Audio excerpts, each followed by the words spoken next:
अजित पवार गेल्यानंतर तिसऱ्याच दिवशी शरद पवारांनी मेसेज सोडला होता. सुनेत्रा पवारांचं उपमुख्यमंत्री पदाचा शपथविधी होतोय. दादा जाऊन तिसराच दिवस झाला. सुनेत्रा पवार शपथविधी घेत आहे. तुम्हाला त्याची माहिती आहे का? पवारांनी मेसेज सोडला की पटेल आणि तटकरे त्यांचे नेते, त्यांच्या नेत्यांनी ठरवलं असेल, आपल्याला त्याबाबत काही माहिती नाही, असा सांगून शरद पवारांनी मेसेज सोडला. त्या मेसेजचा अर्थ 2 महिने आणि जवळपास आज तारीख आहे 4 एप्रिल, म्हणजे जवळपास 2 महिने आणि 6 ते 7 दिवसांनंतर या सगळ्या मेसेजचा अर्थ उलगडायला सुरुवात झाली. शरद पवार म्हणाले होते, हा अपघात आहे, यात राजकारण आणू नका. आम्ही म्हणालो होतो, पवारांची ती घाई अंगलट आली. कदाचित त्यावेळी पवारांनी जर ते स्टेटमेंट केलं नसतं तर अजित पवारांचा अपघात की घातपात याबाबत सरकार सिरियस झालं असतं. ते सगळं सोडा, मात्र राष्ट्रवादीमध्ये राहूनच कशा पद्धतीने 2 गट तयार झालेत हे सांगण्यासाठी आत्ताच्या घटना पुरेशा आहेत. सुनेत्रा पवारांनी जी टाईमलाईन गेल्या 8 ते 10 दिवसांपासून सेट केली आहे, त्यामुळे राष्ट्रवादी काँग्रेसमध्ये सगळी चलविचल सुरू झाली आहे. गेल्या 2 ते 3 दिवसांपूर्वी सुनील तटकरे यांच्या उपस्थितीमध्ये एक बैठक पार पडली. या बैठकीतील एक फोटो समोर आला. सुनेत्रा पवार आणि त्यांच्या शेजारी छगन भुजबळांची सीट, तिथे सुनील तटकरे यांची नाहीये. इथूनच मेसेज पोचला होता की पटेल आणि तटकरे जे करू पाहतायत तो खेळ खूप लाँग टर्म चालणार नाही. आता सारवासारो म्हणून पार्थ पवारांचं एक ट्विट जर जोडलं तर वाटत असलं तरी राष्ट्रवादीतील घडामोडी नाहीयेत. हा मेसेज पुरेसा आहे. सुनील तटकरे यांच्या एका स्टेटमेंटमुळे देवेंद्र फडणवीसही तोंडावर आलेत. आता देवेंद्र फडणवीसांना मुळात सुनील तटकरे आणि प्रफुल्ल पटेल यांचं किती घेणं देणं उरणार हे दुसरा विषय, कारण शरद पवारांची राज्यसभा बिनविरोध निघते. भाजपच्या पाठिंब्याशिवाय ते शक्य नव्हतं. दुसरा आणखी एक मुद्दा घडला. या घडलेल्या मुद्द्यामध्ये आत्तापर्यंत म्हणजे 2023च्या दरम्यान जो अजित पवारांनी पक्ष राष्ट्रवादीचा फोडला, ते स्वतः राष्ट्रीय अध्यक्ष बनले. त्यामध्ये सगळ्यात मोठं राष्ट्रवादीचं संविधान हे कोर्टामध्ये वारंवार चॅलेंज केलं जाते. आता या बदललेल्या संविधानात प्रफुल्ल पटेल किती भागीदार होते हे सांगण्यासाठी आता सुनेत्रा पवारांनी दिलेले पत्र पुरेसे आहेत. सुनील तटकरे आणि प्रफुल्ल पटेल यांच्यासमोरील पदांचा उल्लेखच काढला.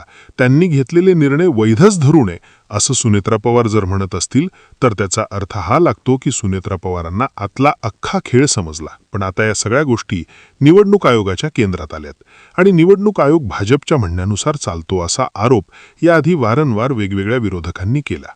आता जर 16 फेब्रुवारीचं प्रफुल्ल पटेल यांचं पत्र गृहीत धरायचं नाही तर मग 26 फेब्रुवारीची सुनेत्रा पवारांची राष्ट्रीय अध्यक्ष म्हणून झालेली निवड कशी गृहीत धरायची? पार्थ पवारांच्या खासबारकीच्या एबी फॉर्मवरती सुनील तटकरे आणि प्रफुल्ल पटेल यांच्या सह्यात, त्या कशा गृहीत धरायच्या? या सगळ्या गोष्टींचे डाव जे पटेल आणि तटकरे यांनी खेळलेत तो या चक्रव्यूहाचा अंदाज घेऊनच खेळलेत.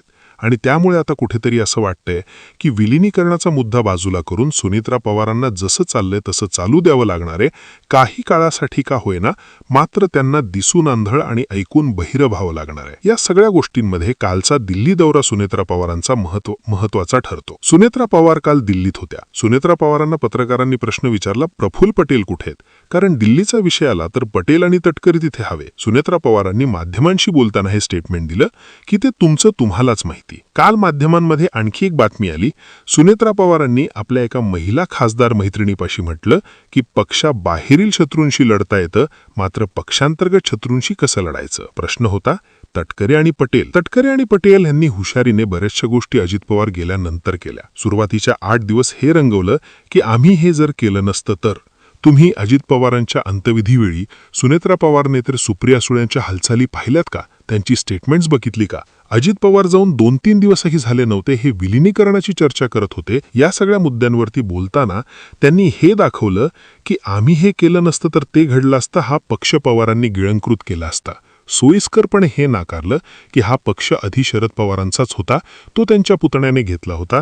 घरातला पक्ष घरातच आहे, म्हणून पवारांनी गेल्या 1.5-2 वर्षापासून या मुद्द्यावरती चुप्पी साधली. त्यांनी सोयीस्करपणे हे नाकारलं की महानगरपालिकांच्या निवडणुकांवेळी पुणे आणि पिंपरी चिंचवडमध्ये भाजपनं अजित पवारांसोबत कशा पद्धतीच्या डील केल्या. आपल्याला नरेश अरोराला पुन्हा त्यांचं कॉन्ट्रॅक्ट रिन्यू करायचे का नाही या संबंधीतील बातम्या दिसल्या, मात्र ते कॉन्ट्रॅक्ट नाकारणं किंवा नरेश अरोराला विरोध असणे असण्याचं कारण हेही होतं की याच महानगरपालिकांच्या निवडणुकांदरम्यान नरेश अरोरांच्या डिझाईन बॉक्स या कंपनीवरती पुण्यामध्ये छापा पडला होता, रेड पडली होती. तेव्हापासून नरेश अरोरा हा भाजपचा माणूस झाला हे सर्व श्रुत होता असे आरोप झाले होते. त्याच दरम्यान पुणे आणि पिंपरी चिंचवड महानगरपालिकांदरम्यान चंद्रशेखर बावनकुळे यांनी हे स्टेटमेंट केलं होतं, अजित पवारांची सिंचन घोटाळ्याची फाईल अजून बंद झाली नाही. म्हणजे पटेल तटकरे किंवा एका गटाने हे दाखवण्याचा प्रयत्न केला की पवार, सुप्रिया सुळे हे कशा पद्धतीने पक्ष गिळंकृत करतायत.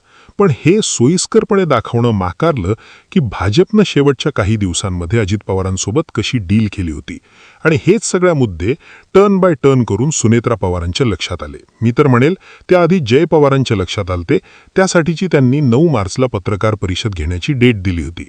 पण अजून 3 ते 4 दिवसांनंतर 1 महिना होईल, मात्र तरीही जय पवारांची पत्रकार परिषद का झाली नाही याची माहितीच मिळाली नाही. आणि तुम्ही म्हणता राष्ट्रवादीत सर्व काही अलबेल. या सगळ्या गोष्टींच्या हालचालींवरती शरद पवारांचं लक्ष आहे. आता जोपर्यंत हेच एकमेकांची कॉलर पकडत नाहीत किंवा हेच एकमेकांवरती प्रश्न तयार करत नाहीत तोपर्यंत पवार समोर येत नाहीत. नरहरी झिरवाळांनी सुरुवात केली होती, त्याचा शेवट नरहरी झिरवाळांसोबत असा झाला की त्यांचेच पर्सनल व्हिडिओज बाहेर काढले गेले. परिणामत्रू आणखी काही दिवस पवार वाट बघतील आणि मग एखादं नवीन स्टेटमेंट करतील. आता या सगळ्या आखलेल्या गोष्टीत एकतर दिसतंय पटेल, तटकरे, सुनेत्रा पवार या सगळ्यांना चक्रवात आणलं गेलंय ते रोहित पवारांनी आणि रोहित पवारांच्या मागे हात पवारांचा. आता यावेळी हे गोष्ट समजून घेणं सोपं जाणार आहे की पवार हे सगळं वन हँडल करतायत की पवारांची राज्यसभा ज्या दिवशी बिनविरोध झाली त्याच दिवशी भाजप आणि पवार यांची हातमिळवणी झाली आहे. या सगळ्या घडामोडींवरती तुमचं काय मत आहे कमेंटमध्ये नक्की सांगा.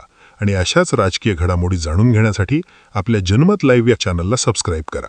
धन्यवाद.